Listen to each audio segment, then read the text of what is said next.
你是不是吹点冷风就想咳两声，还总是有气无力，稍微动一下就喘得不行，更别提干些重活了，说话都提不起气儿。这些呢都是肺气不足的表现，尤其到了冬季更是明显。为什么中医常说冬季要进补，进补当补肺呢？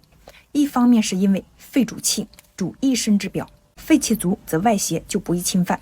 另一方面呢，立冬开始补肺是在身体正需要补给的时候做了对的事儿。尤其冬天凛冽的风吹的呀，又干又燥又寒冷，鼻子和喉咙都很干燥，肺部呢又是一个不爱说话的大哥，只能默默接受这些。一旦肺气不足，除了